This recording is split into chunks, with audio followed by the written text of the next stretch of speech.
This is 7 News, the voice of the border. Good evening. A Beechworth cafe owner is going full steam ahead on a unique business venture with plans for a floating sauna on Lake Sample. With only one other floating sauna in Hobart, it'll be the first of its kind for mainland Australia. A Beechworth barista taking the plunge on a big dream.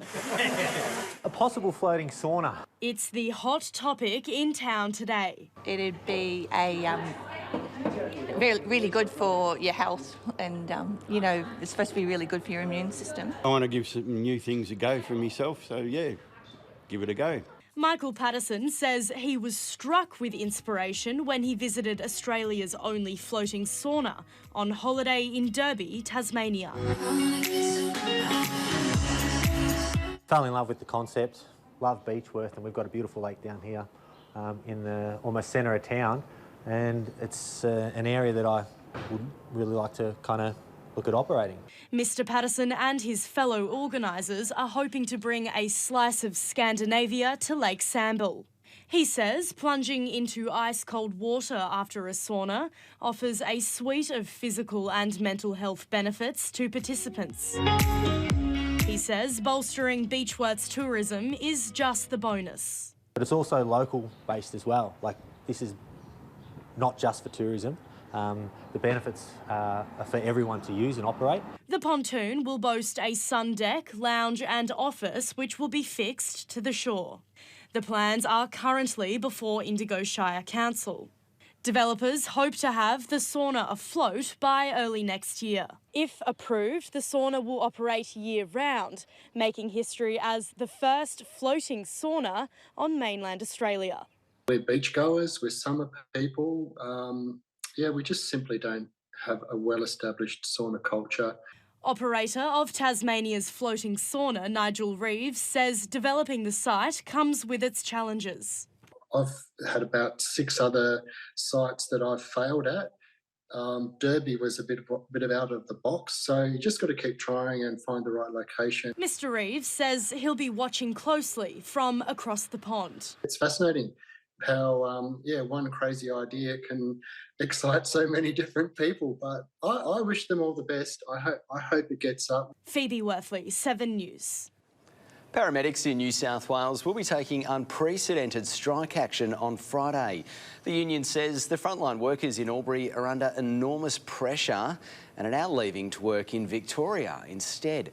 Let's bring in Jacqueline Stanley for more. And Jackie, what's pushed this over the edge?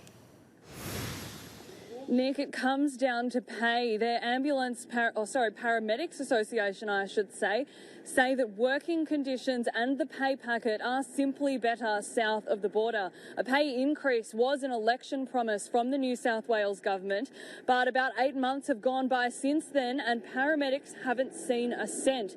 The association says Albury's paramedics will still respond to lights and sirens calls, but if people need them for anything else on Friday between 7 a.m. and 7 p.m, they simply won't come. We're at the end of our tether. We don't have any other choice. Paramedics don't strike lightly. It's not something that we've done previously.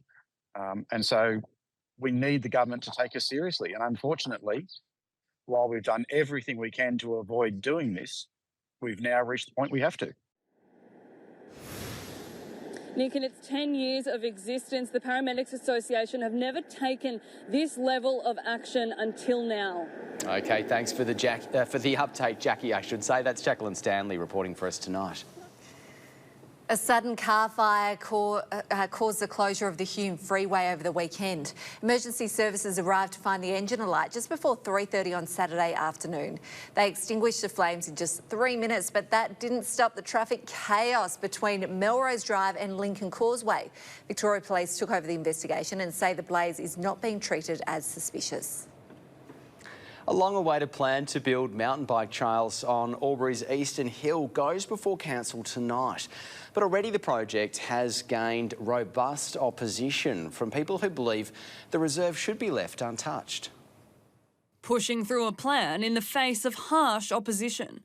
A council proposal to build mountain bike trails on Albury's Eastern Hill has been drafted and redrafted, but it'll be voted on tonight with a strong no from one councillor. The general public had got onto it and were not happy. Now those opposed are speaking out. We feel that there are people in council that are trying to push this ahead despite the fact that the community don't want it. Earlier this year, Albury City said that around 73% of residents surveyed were in support of mountain bike trails, numbers which some believe aren't accurate. The original data compared to what happened once the general public were aware of it is way out of kilter. After a groundswell of submissions, Council paid an independent consultant to evaluate the responses, finding this time more people that oppose the project. They didn't consult local environmental groups properly. They didn't consult Indigenous elders properly. Our Aboriginal elders have said no twice, definitely. They have even asked the higher powers to intervene, sharing their collective objection to the plan in a letter to a Member of Parliament. But it's unclear why the council is pushing ahead, even to those on the inside. I don't know. I have been alienated, actually, in my position. No one really talks to me about it. With the debate set to culminate at tonight's council meeting, the Mayor declined an offer to comment today. But the message from hundreds is clear. Some parts of Albury need to remain untouched. Jacqueline Stanley, 7 News. It's been revealed the ill-fated McCoy Street freeway intersection upgrade was never going to be built anytime soon. The federal government had not earmarked any spending on the doomed safety upgrade until 2031. It's a notoriously dangerous intersection that gained the federal government's attention.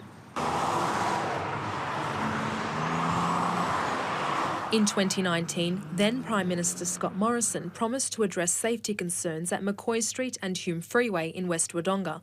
Less than 2 weeks ago, plans to build an overpass were dumped by Federal Infrastructure Minister Catherine King due to a lack of funding. This completely underscores the problem we have with pork barrelling, with prime ministers or ministers flying into a town during an election period, making a promise that really has little chance of ever being delivered. It's now been revealed the federal government had not intended to fund the upgrade for a decade anyway. It's now clear that there was no intention to ever spend that money until 2031. How many elections' time is that?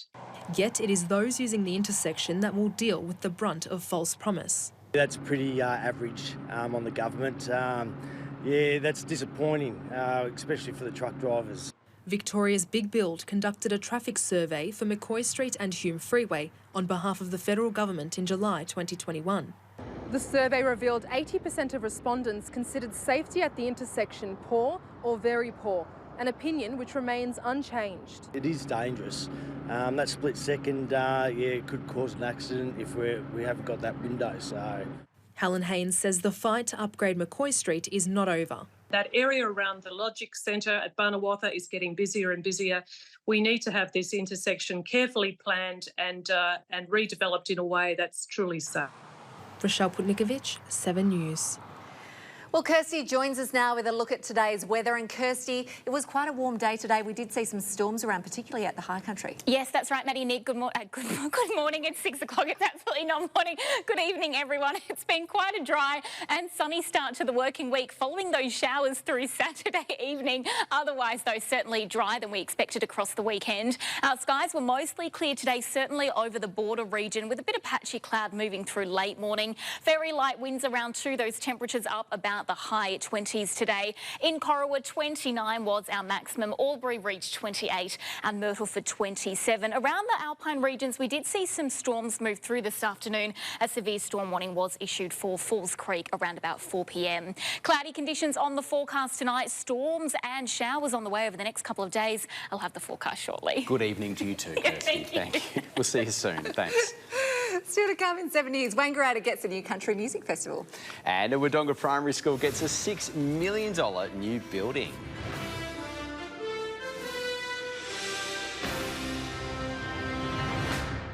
Welcome back. An experimental jail system without cells where inmates are granted unique privileges will soon be expanded into some prisons across the state.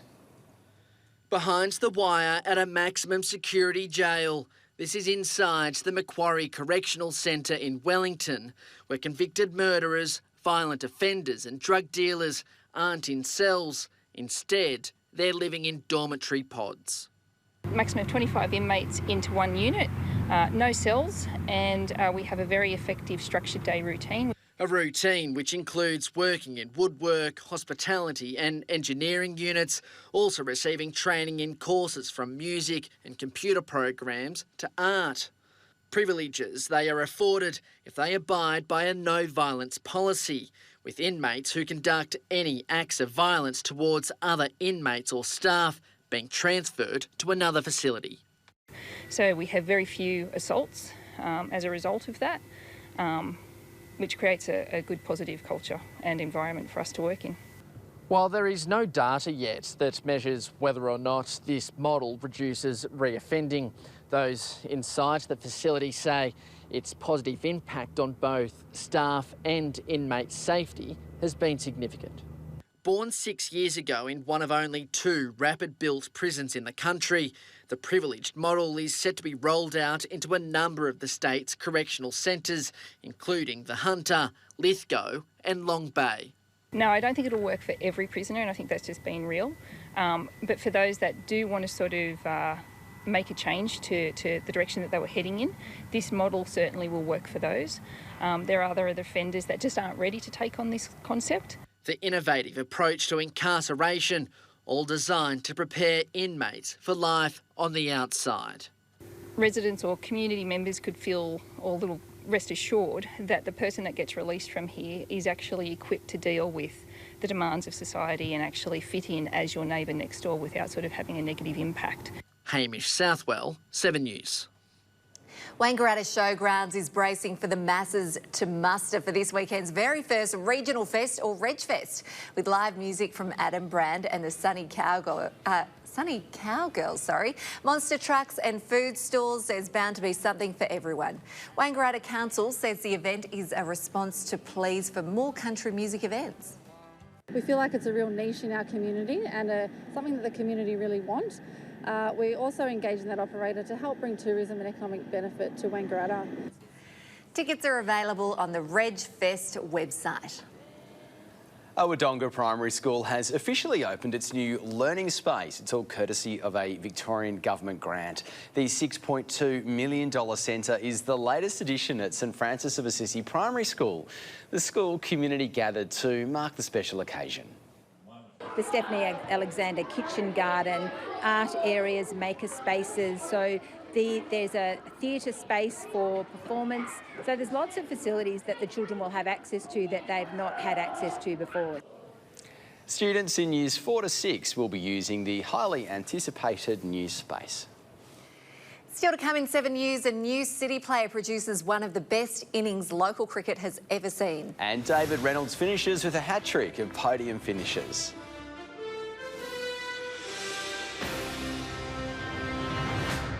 Welcome back. For most of Saturday, New City looked like they were going to lose their match against Barranduda.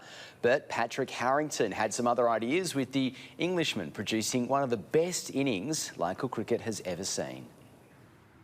With rain about and overcast conditions, New City sent Barranduda in at the toss. It had an immediate impact, with Matthew Schneider picking up Jaden Barter before Nick Bowles consolidated. Lofted in the air, out through deep square. Bowles 42 along with Sebastian McKenna 43, combining for an 82-run partnership. The visitors 5 for 122 at drinks before Aidan Ryan and Zach Leach had the Rangers back in control. Well, Leach has decided he'll just go, and he'll go all the way for 6 runs.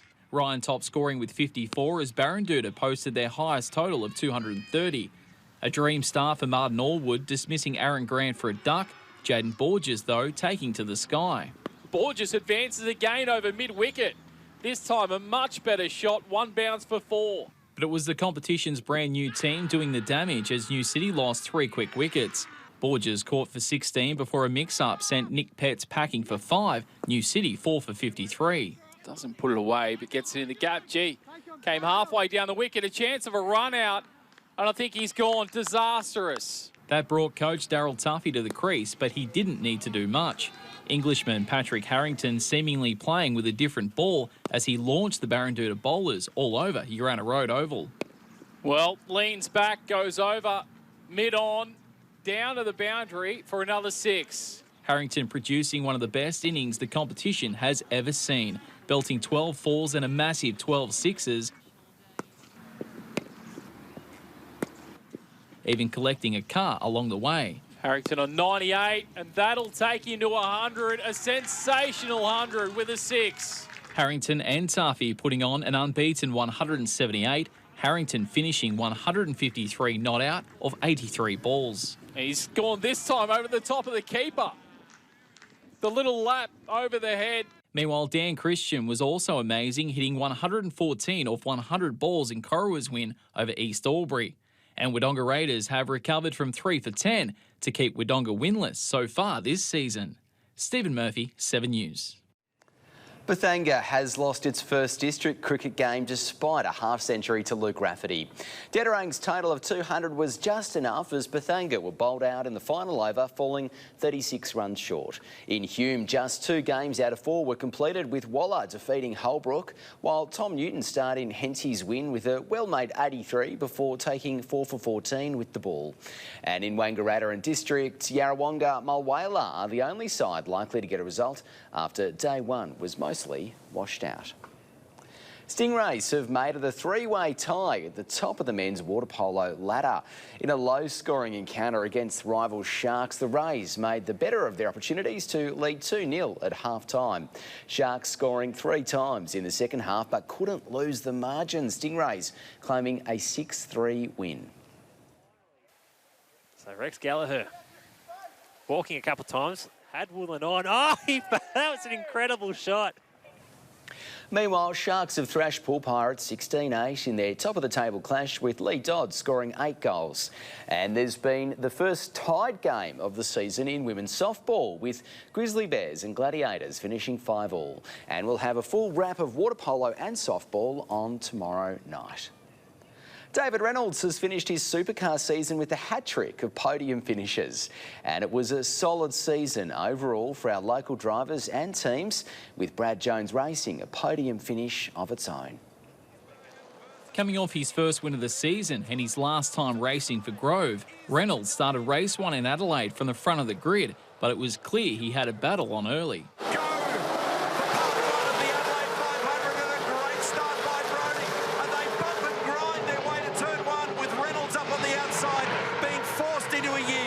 Championship leader Brodie Kostecki just needing to navigate the circuit to shore up the 2023 title. David Reynolds sensing the opportunity and taking it. He's come through there very well. In fact, he's in a spot. He could have a dive if he was, looks like he's going to, and he has. So that was a good run. Reynolds surviving a few close calls, first with Thomas Randall before surrendering the lead to Cam Waters. It's where Reynolds would stay, finishing second. Side by side through turn 1, and they both come out the other side and only just wriggle out there without ending up in a complete mess.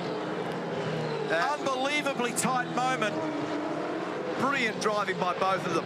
In race 2, there was drama for Brad Jones Racing driver Macaulay Jones. James Golding receiving a penalty for a dangerous release in pit lane. Oh, he's got hit. Oh, you're going to got T-bone. Right, now I understand it. Andre Heimgartner with a 9th and 6th for the weekend to finish 7th overall in the Drivers' Championship. He's Brad Jones Racing team finishing 3rd in the Teams' Championship. Reynolds finishing with a 1st, 2nd and 3rd in his final 3 races to finish in 9th overall. Reynolds has got to run. He's dead set got to run here. And he's 5 down there. And he's made it stick. Nicely done, David Reynolds. Stephen Murphy, 7 News. Albury Wodonga Table Tennis has hosted a very successful Veterans Championships. 104 competitors from across Victoria and New South Wales competed in the club's biggest ever tournament. The Veterans Championships is part of a Victoria-based circuit with players accumulating points towards a state championship. And despite having just 17 locals in the field, the 13 players finished either 1st or 2nd in their division. Albury Wodonga Table Tennis took out 3 events, Terry Caldwell claiming the Division 4 title. Up next in 7 News, Kirsty's back and she's got a look at what's happening weather-wise over the next few days. That's next. Hello again. We are expecting wet weather for most of the state this week thanks to two wet weather systems linking up. A trough is stalling across New South Wales northeast regions, while tomorrow a low pressure system will move into both eastern states. These systems merging and tracking southwards, generating widespread and potentially significant rain for some before moving towards southern parts of the Victorian coast. Now we're expecting accumulated rainfall totals of well over 100 millimetres of rain, particularly for eastern regions. Around the northeast, we could see about 70 millimetres, but severe thunderstorms could develop, dropping isolated heavy rain. Both riverine and flash flooding is also possible during the week. Already today, a severe storm warning for rain and large hail has been in place across parts of the high country, including Falls Creek. Moving to our Tuesday now, a cloudy morning, showers beginning during the afternoon and becoming heavier during the evening. As little as about 6 millimetres, but as much as 25 millimetres could fall, along with the chance of storms. Temperatures a little cooler as well around Omeo, just the low 20s. Rain increasing for the middle of the working week with more storms around too. Much of that forecast could fall during the morning. Albury Wodonga could see 15 to 40 millimetres of rain. Falls Creek expecting about 25 millimetres. Those thunderstorms, if they become severe though, could trigger those isolated heavy downpours. A cloudy day, Wangaratta expecting the low 20s. And it'll be similar on Thursday, but we will start to see some clearing conditions, that wet weather easing back to no more than just a couple of millimetres. 24 degrees for Benalla and 9 for Falls Creek. A quick look to the next 7 days. Our last few days, very heavy rainfall for spring, ahead of much more settled conditions as we track into summer, guys. Plenty of rain about, Kirsty. We're going to need our umbrellas. We will, indeed, and gumboots. And that's your local news for tonight. Thanks for watching. You can catch up on our website or, of course, 7plus. 7 News from Melbourne is next. Enjoy your night. We'll see you tomorrow at 6 o'clock.